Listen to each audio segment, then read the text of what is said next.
times before. I held and hugged grieving family members and parents, and they asked, why does this keep happening?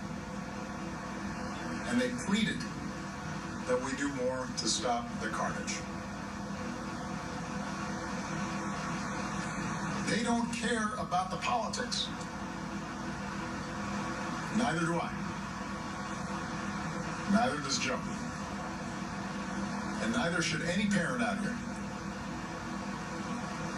Just thinking about their kids being not in the wrong place, but in places where kids are supposed to be.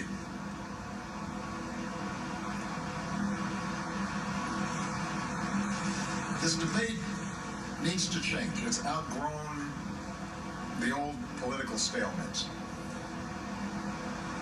The notion that the answer to this tragedy would be to make sure that more people in a nightclub are similarly armed to the killer defies common sense. Those who defend the easy accessibility of assault weapons should meet these families and explain why that makes sense. They should meet with the Newtown families, some of whom Joe saw yesterday, whose children would now be finishing 5th grade, on why it is that we think our liberty requires these repeated tragedies. That's not the meaning of liberty. I'm pleased to hear that the Senate will hold votes on preventing individuals with possible terrorist ties from buying guns, including assault weapons. I truly hope that senators rise to the moment and do the right thing. I hope that senators who voted no on background checks after Newtown have a change of heart. And then I hope the House does the right thing and helps end the plague of violence that these weapons of war inflict on so many young lives. I've said this before, we will not be able to stop every tragedy. We can't wipe away hatred and evil from every heart in this world. But we can stop some tragedies. We can save some lives. We can reduce the impact of a terrorist attack if we're smart. And if we don't act, we will keep seeing more massacres like this, because we'll be choosing to allow them to happen. We will have said we don't care enough to do something about it.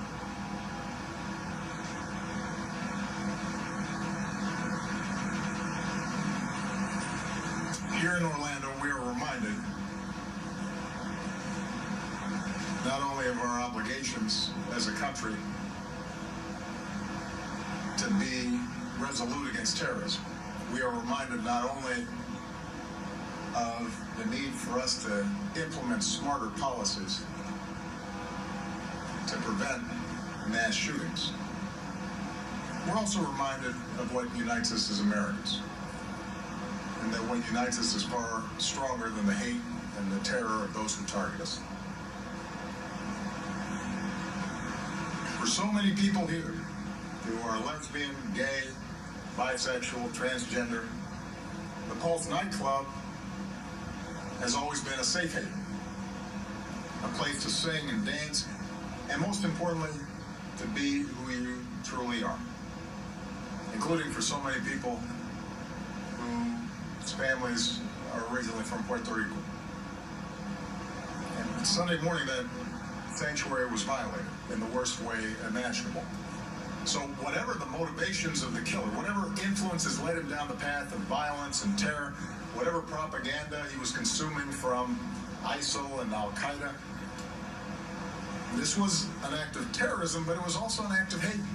This was an attack on the LGBT community.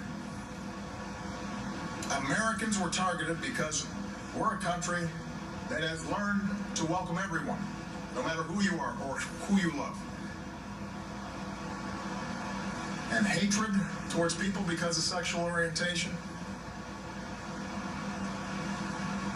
regardless of where it comes from,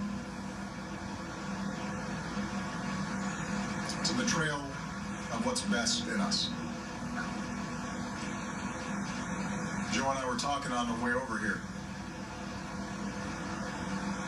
You can't break up the world into us and them and denigrate and express hatred towards groups because of the color of their skin or their faith or their sexual orientation, and not feed something very dangerous in this world. So if there was ever a moment for all of us to reflect and reaffirm our most basic beliefs, that everybody counts and everybody has dignity, now's the time.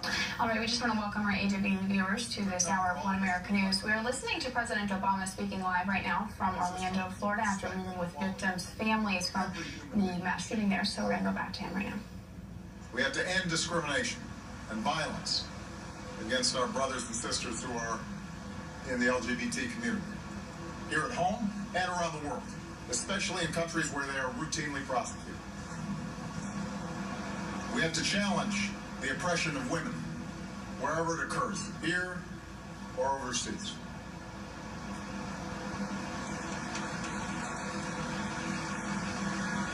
There's only us, Americans.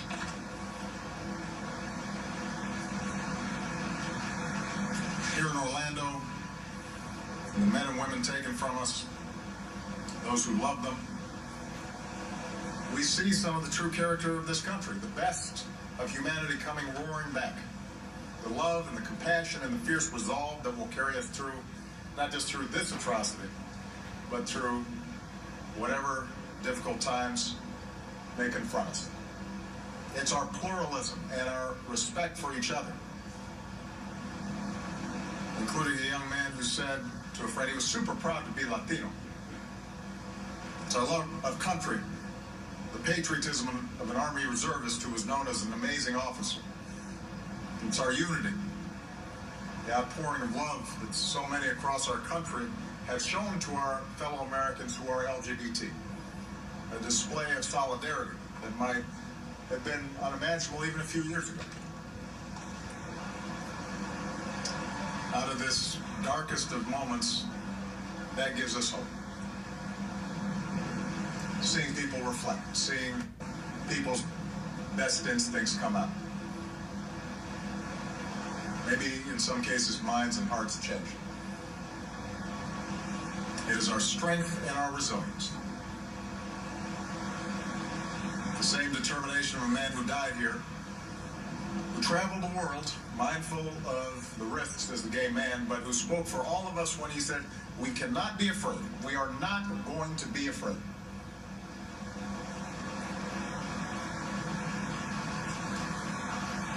May we all find that same strength in our own lives.